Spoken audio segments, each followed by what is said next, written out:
ఈరోజు దేవుని విషయాలను దేవుడు రాయించిన తన గ్రంథములో భూమి మీద మనుషులందరి గురించి రాయించిన ప్రతి మాటను కూడా బైబిల్లో నుంచి ధ్యానించటానికి మనం ప్రయత్నం చేద్దాం. భూమి మీద మానవ సంబంధాలను బట్టి, మానవ బంధాలను బట్టి ఈరోజు ప్రతి బంధము కూడా ఎంత బలమైనదో, ప్రతి బంధము కూడా ఎంత అవసరమో ఈరోజు కొన్ని విషయాలను బైబిల్లో నుంచి మనం ఆలోచిద్దాం.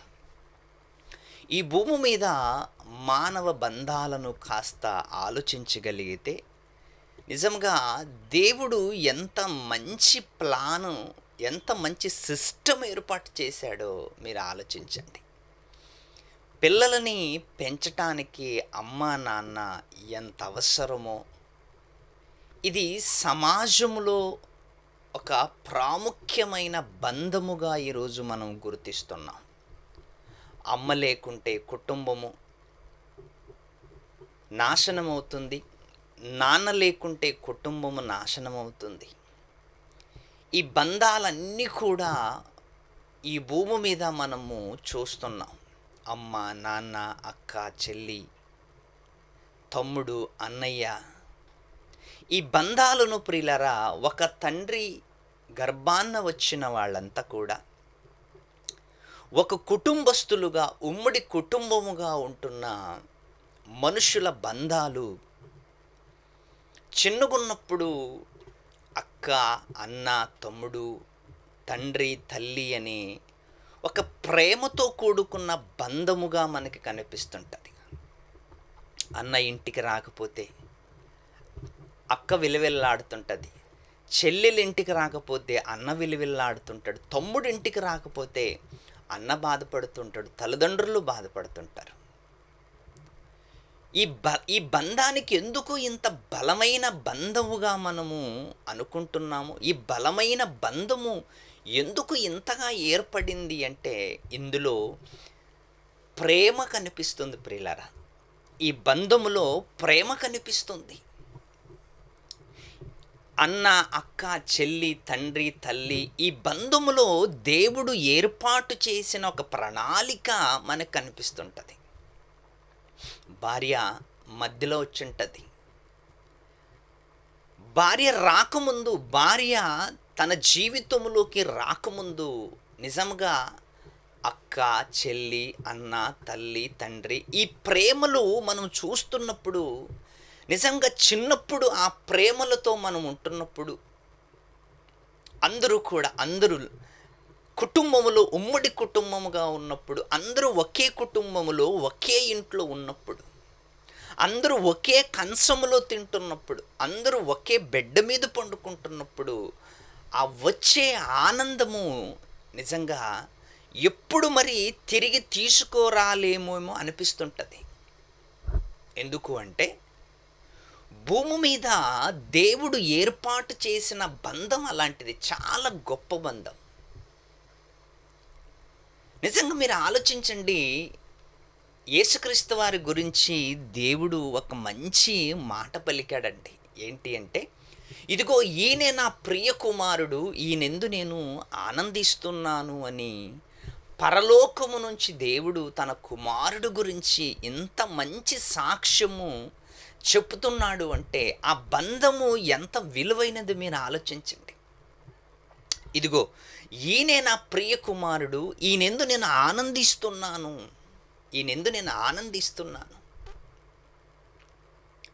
ఒక దేవుడికి తన కుమారుని గురించి ఎంత ప్రేమగా ఉన్నప్పుడు, ఎప్పుడు తన కుడి పార్శ్వమున కూర్చున్న యేసుక్రీస్తు వారు తన పక్కనే తండ్రి కుడిపార్శ్వమును కూర్చున్న కుమారుడు గురించి మాట్లాడుతున్నాడు. ఎప్పుడు తన కుడిపార్శ్వమును కూర్చున్న యేసుక్రీస్తు వారి గురించి మాట్లాడుతున్నాడు. తండ్రి అయిన దేవుడు యేసుక్రీస్తు వారి గురించి మాట్లాడుతూ ఏమంటున్నాడంటే, ఇదిగో ఈయన నా ప్రియ కుమారుడు, ఈయనెందు నేను ఆనందిస్తున్నాను. పరలోకాన్ని విడిచాడు, నరుల కోసం భూమి మీదకి వచ్చాడు, నరుల కోసం నరుల పాపము కోసం భూమి మీద బలవ్వటానికి వచ్చిన యేసుక్రీస్తు వారి గురించి పరలోకపు తండ్రి సాక్ష్యం వింటే ఎంత ఆశ్చర్యం అనిపిస్తుంది, మీరు ఆలోచించండి. ఒక తండ్రి తన కుమారుని గురించి ఇంతలా ఆలోచిస్తున్నాడు అంటే, అలాగే ఒక కుమారుడు తండ్రి గురించి కూడా అంతే ఆలోచిస్తున్నాడు. చూడండి, ఒక మంచి మాట చదువుకుందాం. యోహాను రాసిన సువార్త 16వ అధ్యాయం. యోహాను రాసిన సువార్త 16వ అధ్యాయము 28వ వచనాన్ని ఒక్కసారి మనం ఆలోచించగలిగితే, యేసుక్రీస్తు వారు మాట్లాడుతున్న మాట ఒక బలమైన మాట, అనేక హృదయాలను కదిలించే మాట. ఈ మాట ఒకసారి చదువుకుందాం.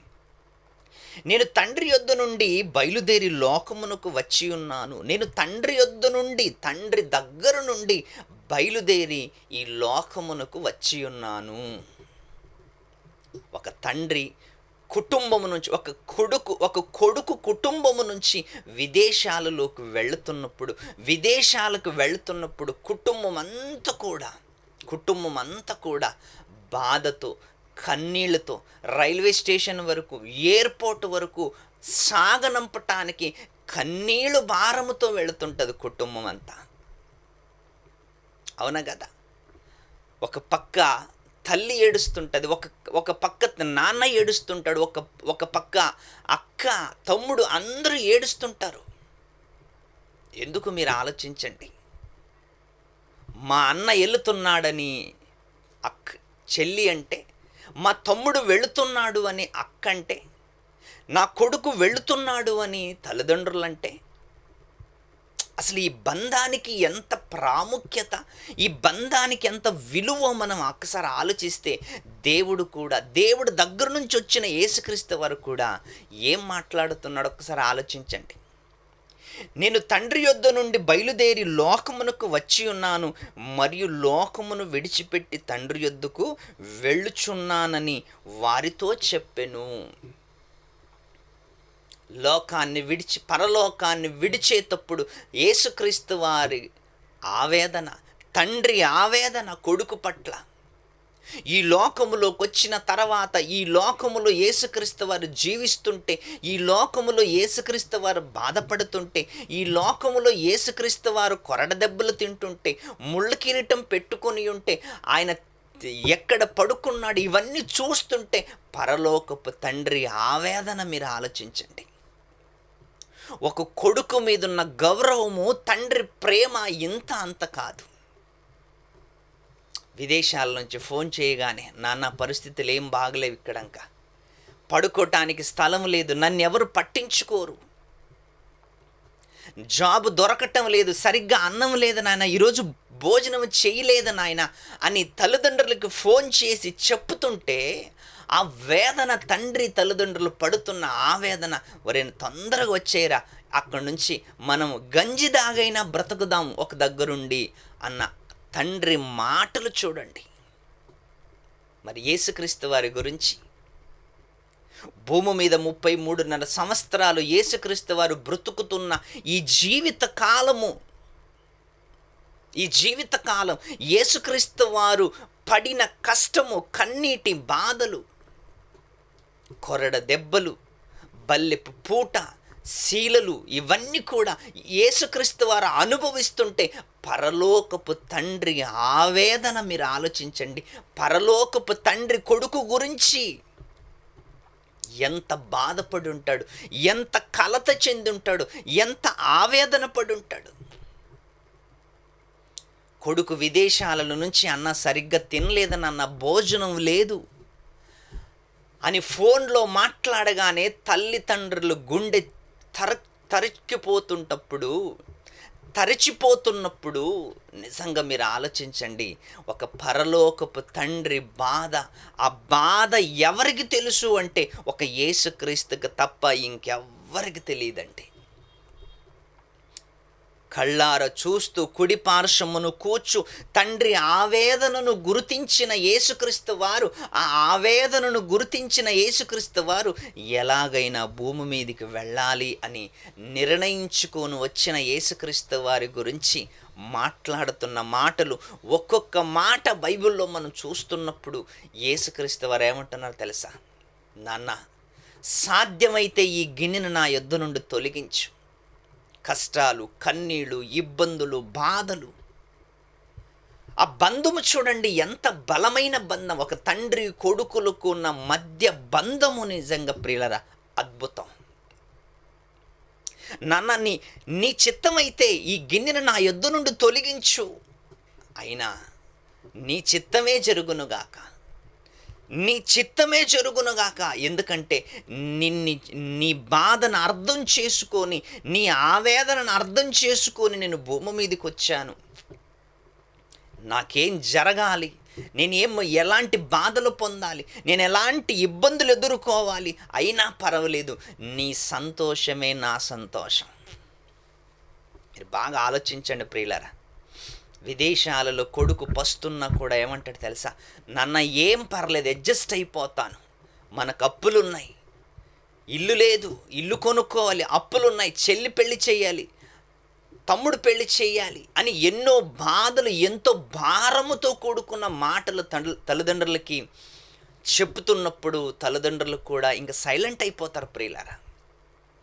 చూసారా, మనిషి బంధాలకే ఇంత బరువైన బంధం ఉన్నప్పుడు, మనిషి బంధాలలోనే ఇంత భారం ఉన్నప్పుడు, పరలోకపు తండ్రికి యేసుక్రీస్తు వారికి ఉన్న బంధము నిజంగా ప్రపంచంలో ఎవ్వరు వర్ణించలేనంత బలమైన బంధం. ఒక తండ్రి కుమారుడుకున్న బంధం. నిజంగా మీరు ఆలోచించండి. 2 రోజుల క్రితం సోషల్ మీడియాలో ఒక వీడియో వైరల్ అవుతుంది. ఏంటి తెలుసా? ఒక నాన్నకి 2 కూతుర్లు ఉన్నారంట. ఆ 2 కూతుర్లు అక్కక్కడ వేరే సిటీలో వెళ్ళి సెటిల్ అయ్యారంట. అక్కక్కడ వేరే రాష్ట్రాల్లోకి వెళ్ళి సెటిల్ అయ్యారు. తండ్రేమో అనాథాశ్రమంలో ఉన్నాడు. తండ్రి కూతుర్లకి కబురు పెట్టాడంట, నా పరిస్థితి ఏమి బాగలేదమ్మా, వచ్చి నన్ను ఒకసారి కలవండి, మీతో మాట్లాడాలి అని కబురు పెట్టినా అసలు కూతుర్లు తండ్రి దగ్గరికి రాలేదంట ప్రియులారా. ఆయన్ని కలవటానికి రాలేదంట, ఆయన్ని చూడటానికి రాలేదంట. ఆఖరికి ఆయన కన్ను మూశాడు. కన్ను మూసిన వెంటనే అక్కడుంటున్న సిబ్బంది వాళ్ళకు ఫోన్ చేశారంట, అమ్మా మీ నాన్న చనిపోయాడు, ఏం చేయమంటారు? అయితే నేను ఇక్కడి నుంచి డబ్బులు పంపిస్తున్న, అంత్యక్రియలు చేసేయండి, చివరిసారైనా మీ నాన్న చూడమ్మంటే ఆ వీడియో కాల్లో వాళ్ళ కూతురు ఫోన్ చేసిందంట. వాళ్ళ కూతురు చూస్తుందంట. అప్పుడు అక్కడ దహన సంస్కారం చేస్తున్న, అక్కడ కట్టెల మీద పెట్టి కొన్ని కార్యక్రమాలు చేస్తున్న వాళ్ళతో ఆమె ఏమంటుందంట తెలుసా? అన్నా ఇంకా ఎంతసేపు అన్నా ఇక్కడ నేను స్టవ్ వెలిగించుకోవాలి, నీళ్లు పెట్టుకోవాలి, భోజనం వండుకోవాలి, ఇంకా ఎంతసేపు చేస్తారన్నా అన్నా అని అక్కడ ఫోన్లో నుంచి ఒక కూతురు మాట్లాడుతుంటే ఆ వీడియో ఈరోజు వైరల్ అయ్యి నిజంగా బంధం ఎంత బలహీనమైపోయిందో అనిపిస్తుంటుంది. ఒక తండ్రి బిడ్డలను పెంచి పెద్ద చేసి ప్రయోజకులనుగా చేసి పెద్ద చేసి వాళ్ళ తల్లిదండ్రులు వాళ్ళని పెంచి పోషించి వాళ్ళకు ప్రయోజకులుగా చేసి ఉన్నప్పుడు కనీసం చివరి చూపు చూడటానికి కూడా రాకపోతే, చివరి మాటలు మాట్లాడటానికి రాకపోతే, చివరి చూపులకు కూడా దూరం అయిపోయి వీడియో కాల్లో చూసి అది కూడా ఎంతసేపు చేస్తారు ఇంకా అని ఈ మాటలు అంటున్నప్పుడు నిజంగా ఈరోజు బంధం ఏమైపోయింది? మనుషుల మధ్య ఉన్న మనుషుల బంధం ఏమైపోయింది ఈరోజు? అసలు మనుషులలో ఏం జరుగుతుంది ఈరోజు? కని పెంచి పెద్ద చేసి వారిని ప్రయోజకులుగా చేస్తే చివరి చూపు కూడా చూడకుండా, చివరి మాటలు కూడా వాళ్ళని పలకరించకుండా ఉండిపోతున్నామంటే అసలు మన జీవితంలో అది మనకు జరగకుండా ఉంటుందా? మీరు ఆలోచించండి. మనకు కూడా ఏదో ఒక రోజు చావొస్తుంది కదా, మనకు కూడా ఏదో ఒక రోజు ముగింపు ఉంది కదా, ఆ రోజు మనల్ని కూడా ఇలాగే మాట్లాడుతుంటే అప్పుడు ఎలా ఉంటుందో మీరు ఆలోచించండి. అప్పుడు మనకు కూడా ఇలా జరుగుతున్నప్పుడు, మనము కూడా ఆశ్రమంలో ఉన్నప్పుడు మన పిల్లలు కూడా రాకపోతే, ఒకప్పుడు మనం కూడా అదే చేశాం కదా, ఇప్పుడు మనకు కూడా అదే జరుగుతుంది అనుకొని బాధపడుతున్నారు తప్ప ఇక ప్రయోజనం ఏమీ లేదు. యేసుక్రీస్తు వారు చూడండి, యేసుక్రీస్తు వారిని చూడండి. నేను ఏ పని నిమిత్తమైతే వచ్చానో, ఏ పని నిమిత్తమైతే తండ్రి నన్ను పంపాడో, ఆయన సుఖమే నా సుఖం, ఆయన సంతోషమే నా సంతోషం. ఆయన ఆనందంగా ఉండాలి అంటే నేను బాధపడాలి, ఆయన సంతోషంగా ఉండాలి అంటే ఈ లోకములో నేను ప్రాణం పెట్టాలి. బాగా ఆలోచించండి ప్రియులారా. ఈరోజు భూమి మీద తల్లి, తండ్రి, అక్క, చెల్లి, తమ్ముడు, ఈ బంధం ఎంత విలువైనదో మీరు ఆలోచించండి. ఎంత విలువైనది. ఈ బంధాన్ని ఎవరైనా కొని తెచ్చివ్వగలరా?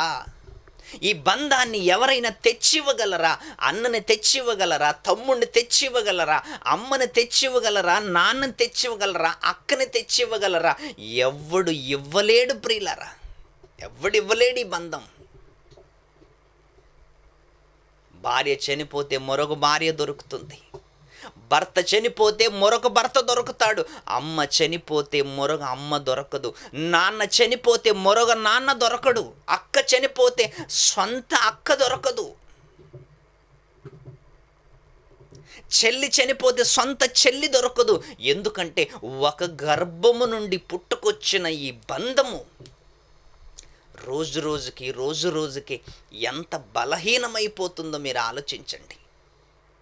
ఎంత బలహీనమైపోతుంది. అది తల్లి తన బిడ్డ కోసము 9 మాసాలు మోసి, 9 మాసాలు మోసి, కళ్ళు నిండా నిద్ర లేక, కడుపు నిండా అన్నం లేక, బాధలైనా, కష్టమైన, కన్నీళ్ళైనా 9 మాసాలు మోసి బిడ్డకి జన్మనిస్తున్నప్పుడు ఆ సిచ్యువేషన్, ఆ సందర్భం, నొప్పులతో బాధపడుతూ, నొప్పులతో విలవిలలాడుతూ అయినా భరిస్తుంది అంటే ఒక తల్లి బంధం, బిడ్డకి తల్లికున్న బంధం మామూలు బంధం కాదది. ఒక అద్భుతమైన బంధం ప్రియులారా. బైబిల్లో చదువుకుందాం. అదే 16వ అధ్యాయం, యోహాను సువార్త 16వ అధ్యాయము 21వ వచనం చూడండి. ఎంత బలమైన మాట. ఒక తల్లికి ఒక బిడ్డకి మధ్య ఉన్న బంధం, ఒక తల్లికి బిడ్డకున్న బంధం ఎలాంటిదో బైబిల్ మనకు బోధిస్తుంది. స్త్రీ ప్రసవించినప్పుడు ఆమె గడియ వచ్చును గనుక ఆమె వేదన పడుతుంది. వేదన బిడ్డని జన్మనివ్వటానికి ఒక తల్లి వేదన, తండ్రి ఆవేదన. తల్లిదండ్రుల బంధం ఈ భూమి మీద ఎంత బలమైన బంధం. తల్లి పస్తుండైనా బిడ్డలకు పెడుతుంది. తల్లి పస్తుండైనా బిడ్డలకి అవసరమైనవి పెడుతుంది. తండ్రి చినిగిపోయిన బట్టలు వేసుకోనైనా బిడ్డలకి మంచి బట్టలు తొడిగిస్తాడు. తల్లిదండ్రులు పస్తుండైనా బిడ్డల్ని ప్రయోజకులుగా చేస్తారు. అది తల్లికున్న బంధం, తండ్రికున్న బంధం ప్రియులారా. ఇలా ఈరోజు చాలామంది తల్లిదండ్రులు ఉన్న పిల్లలున్న తల్లిదండ్రుల్ని ఆశ్రమంలో వదిలేయటం, తల్లిదండ్రుల్ని పట్టించుకోపోవటం, తల్లిదండ్రుల్ని రోడ్ల మీద వదిలేయటం, తల్లిదండ్రుల్ని విసిరేయటం. ఇది మన జీవితంలో కూడా, మనం ఎలా చేస్తే మన జీవితంలో కూడా అలాగే జరుగుతుంది. ఏమి విత్తుతావో దాన్నే కోస్తావు. ఏ పంట విత్తుతావు, ఏ విత్తనాలు విత్తుతావో అదే పంట కోస్తావు. నీ జీవితంలో నీవు ఏం చేస్తావో నీ జీవితంలో నీకు అదే జరుగుతుంది. ఎట్టి కొలతలు కొలుస్తావు, ఎట్టి ఆలోచనలు చేస్తావు. ఈ భూమి మీద చూడండి, ఈరోజు ఒక బంధం, చాలా విలువైన బంధం. అమ్మ నాన్న ఉన్నప్పుడే వాళ్ళ గురించి ఆలోచించాలి. అన్న తమ్ముడు అక్క చెల్లి ఉన్నప్పుడే వాళ్ళ గురించి ఆలోచించాలి. ఎందుకు అంటే ఆ బంధం మరి తిరిగి రాని బంధం. ఆ బంధము కోట్లు పెట్టి కొనుక్కున్నా దొరకని బంధం. అన్నదమ్ముల బంధం, అక్క చెల్లెళ్ళ బంధం, తల్లిదండ్రుల బంధం. ఈ బంధానికి విలువలేని చాలామంది మూర్ఖంగా, అసభ్యంగా ప్రవర్తిస్తారు తల్లిదండ్రుల పట్ల, అక్క చెల్లెళ్ళ పట్ల, అన్నదమ్ముల పట్ల. అందుకే అన్నంటే ఏమనుకుంటున్నారు, తమ్ముడంటే ఏమనుకుంటున్నారు, అక్కంటే ఏమనుకుంటున్నారు, చెల్లంటే ఏమనుకుంటున్నారు. ఇది ఒక పేగు బంధం, ఒక గర్భము నుంచి వచ్చిన బంధం. తల్లి తండ్రులు వాళ్ళ బంధాన్ని, ఒక విలువను మనం ఆలోచిస్తున్నప్పుడు నిజంగా ఈ బంధానికి విలువ ఈరోజు ఎంతవరకు ఆలోచిస్తుంది? కోట్లు పెట్టి కొనుక్కున్న దొరకని బంధం ఈరోజు. కోట్ల పెట్టి కొనుక్కున్న దొరకని బంధం. ఒకరోజు యాకోబు గారు భయముతో ఇంటి నుంచి పారిపోయాడు. ఒకరోజు మామ దగ్గర నుంచి వస్తున్నాడు. మామ దగ్గర నుంచి రిటర్న్ వస్తున్నప్పుడు అప్పుడు ఏశావు ఎదురొస్తున్నప్పుడు యాకోబు ఏమనుకున్నాడు అంటే, అమ్మో, నేను మా అన్నకు ఒకరోజు నేను మోసం చేశాను, మా అన్నకి నేను ఒకరోజు మోసం చేశాను, ఈరోజు అది మనసులో పెట్టుకున్నాడేమో అని భయంతో వస్తున్నాడు. ఏశావు ఇటు నుంచి వస్తున్నాడు, యాకోబు అటు నుంచి వస్తున్నాడు. భయంతో యాకోబు వస్తున్నాడు. అలా కలుసుకున్నారు, ఇద్దరు కలిశారు. యాకోబు ఏశావు కలిశారు.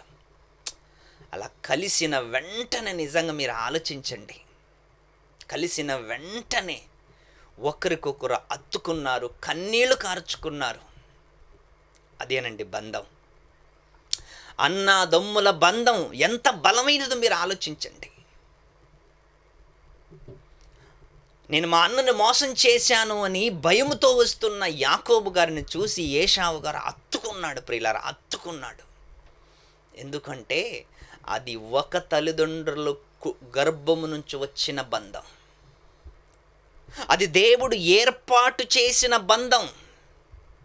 మా అన్న నన్ను ఏమో అంటాడేమో, కొడతాడేమో, తిడతాడేమో, చంపేస్తాడేమో అన్న భయముతో వచ్చిన యాకోబు గారి జీవితం ఏశావు దగ్గరకు రాగానే కలుసుకున్నాడు, కన్నీళ్లు విడిచారు, ఒకరికొకరు అత్తుకున్నారు. వీళ్ళెవరు అంటే వీళ్ళు నా భార్య, పిల్లలు. వాళ్ళను కూడా చూసి ఆనందించాడు ఏశావు గారు. అదేనండి దేవుడు ఏర్పాటు చేసిన బంధం. ఒకరోజు యేసేపు గారిని అమ్మేశారు అన్నలందరూ కలిసి. ఒకరోజు ఆ దేశానికి కరువు వచ్చింది. ఆ దేశములో కరువు వచ్చింది. ఆ కరువు వచ్చినప్పుడు ఒకరోజు యేసేపు దగ్గరికి అన్నలందరూ వెళ్ళారు. వీళ్ళందరినీ చూస్తూ యేసేపు గారు నిజంగా ఎంత బాధపడుతున్నాడు, ఒకవైపు సంతోషము, ఒకవైపు బాధ. అంటే మీరు ఆలోచించండి, మళ్ళీ చూడాలి అన్నల్ని, మళ్ళీ నా దగ్గరికి రప్పించుకోవాలి, మళ్ళీ వాళ్ళతో మాట్లాడాలి, మళ్ళీ వాళ్ళ దగ్గరికి నేను వెళ్ళాలని యేసేపు గారి తలంపు చూడండి. ఆ సందర్భం ఆదికాండములో చదువుతున్నప్పుడు యేసేపు గారి జీవితంలో నిజంగా ఎంత అద్భుతమైన బంధం. అన్నలు మోసము చేసిన అన్నులు తన దగ్గరకు వచ్చినప్పుడు ఏం గుర్తుకొస్తుందో తెలుసా? ఒకే రక్త బంధం, ఒకే తండ్రి పిల్లలం మేమంతా, ఒక తండ్రి పిల్లలం అని యేసేపు గారు తన అన్నల్ని పిలుచుకొని ఏడుస్తూ ముద్దు పెట్టుకుంటూ, ఆ ఆనందం చూడండి కళ్ళల్లో. అన్నను మోసం చేసిన యాకోబు గారు అన్న కలవగానే ఏశావు గారు అత్తుకున్నాడు. యేసేపు అన్నలను చూడగానే ఏసేపు ఏడ్చిపోయాడు. అదే అండి బంధం. ఒక తల్లి తండ్రి కన్న పిల్లలకున్న అనుబంధం ఈరోజు ప్రపంచంలో ఖరీదైన బంధం ఏదైనా ఉంది అంటే ఒక తల్లి పిల్లల బంధం. ఈరోజు చూడండి, ఆ బంధానికి విలువ లేకుండా, ఆ బంధాన్ని పట్టించుకోకుండా, ఆ బంధాన్ని తెగదంపులు తెంపుకొని అన్నని తమ్ముడు చంపటం, తమ్ముడిని అన్న చంపటం. ఏంటి ఇంత ఘోరంగా ఎందుకు మారిపోయింది కుటుంబంలో?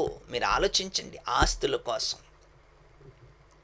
అంతస్తుల కోసం, పొలాల కోసం, డబ్బుల కోసం ఈ బంధము ప్రియులారా. డబ్బులు సంపాదించుకుంటే వస్తాయి, ఆస్తులు కూడబెట్టుకుంటే వస్తాయి, కానీ బంధం రాదుగా. బంధం రాదు కదా ప్రియులారా. అన్న పోతే సొంత అన్న దొరకతాడా? మీరు ఆలోచించండి.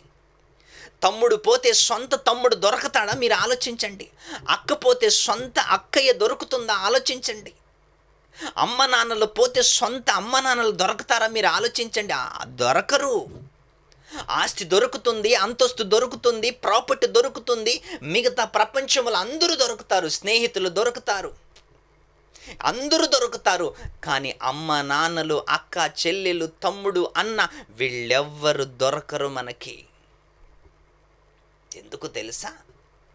ఇది దేవుడు ఏర్పాటు చేసిన బంధం.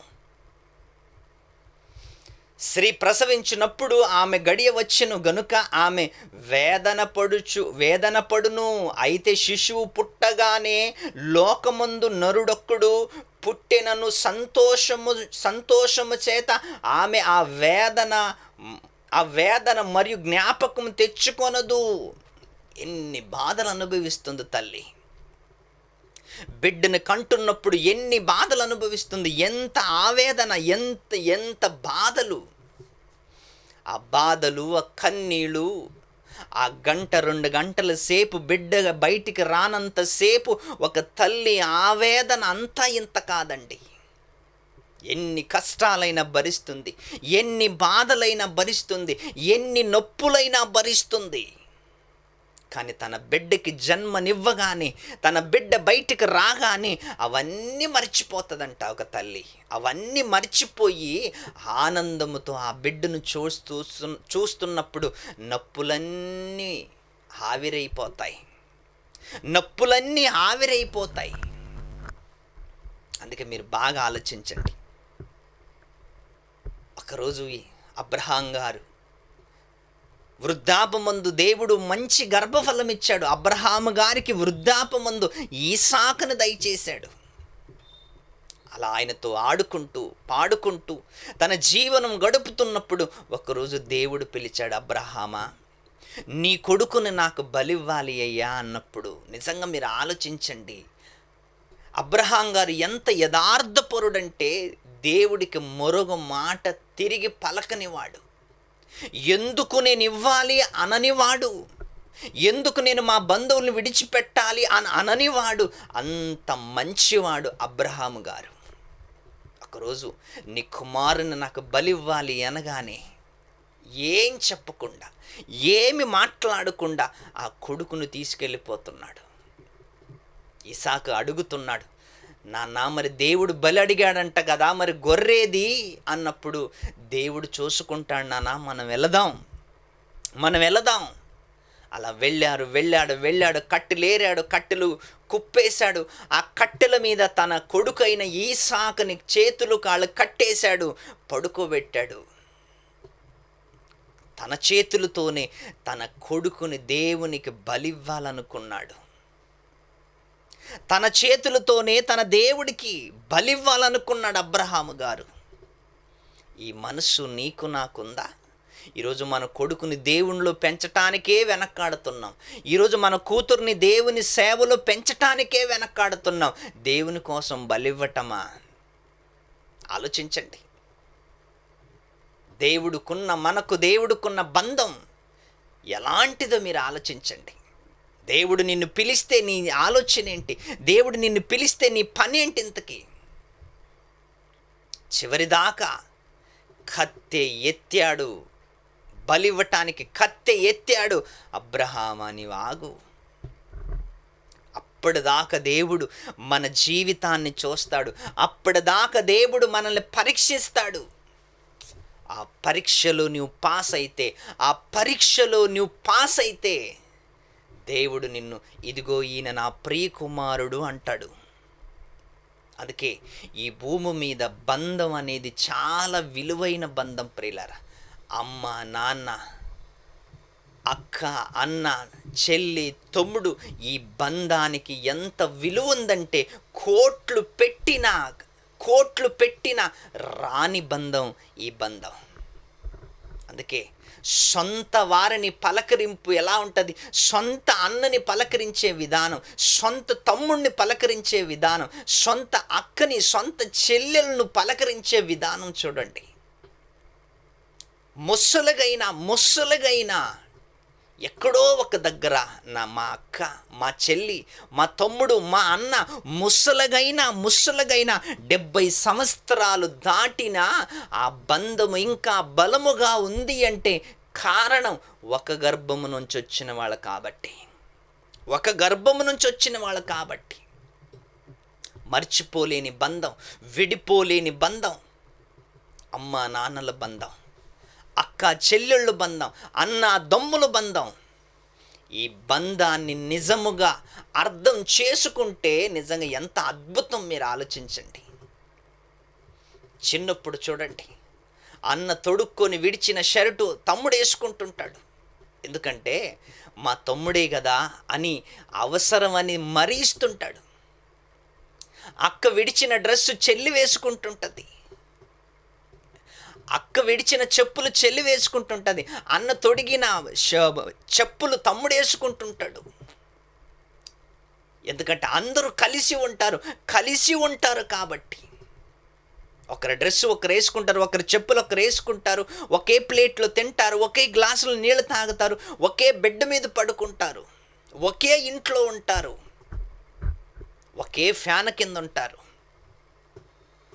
అది బలమైన బంధం, ఒక కుటుంబపు బంధం. బలమైన బంధము ఒక కుటుంబపు బంధం. తల్లిదండ్రులకు పిల్లలంటే ఎంత ఇష్టమో దేవుడికి యేసుక్రీస్తన్నా మనమన్నా అంతే ఇష్టం. ఆ తండ్రి కలలు పండించటానికి, పరలోకపు తండ్రి కలలు పండించటానికి భూమి మీద మనము ఆయన వైపు చూస్తూ బ్రతకాలి. ఈ శరీర సంబంధమైన ఈ సంబంధాలలోనే ఇంత ప్రేమ ఉంటే, శరీర సంబంధమైన ఈ బంధాలలో ఇంత ప్రేమ ఉంటే, పరలోకపు తండ్రి ప్రేమలో ఇంకెంత బలం ఉంటుంది మీరు ఆలోచించండి. ఎంత బలం ఉంటుంది, ఎంత ప్రేమ ఉంటుంది.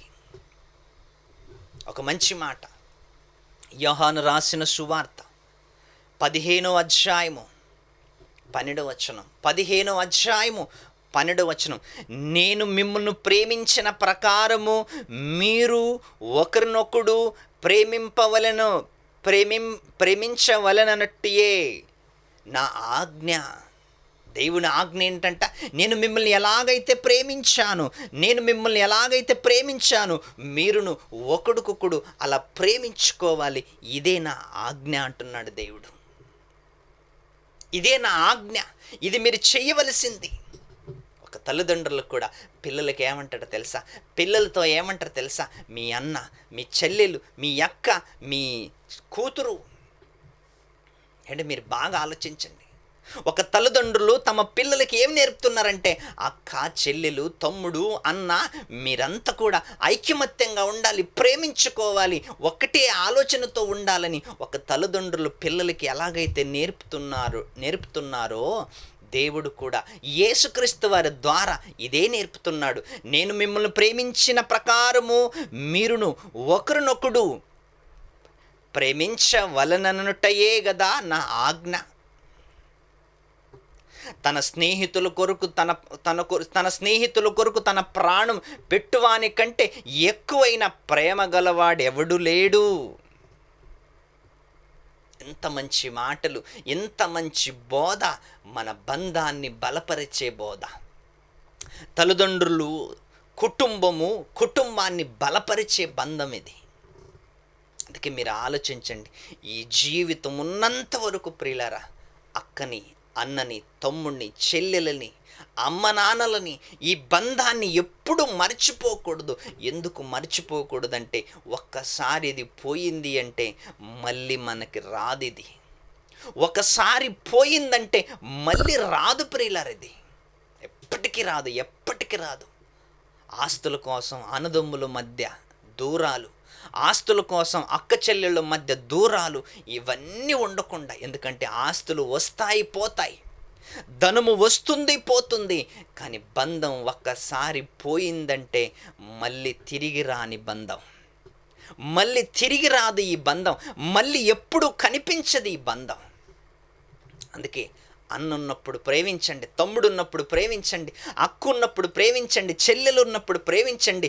ఈ బంధాన్ని బలపరుచుకోండి. ఈ బంధాన్ని బలముగా మీరు జ్ఞాపకం చేసుకోవాలని కోరుకుంటూ సమయాన్ని ముగిస్తున్నాను.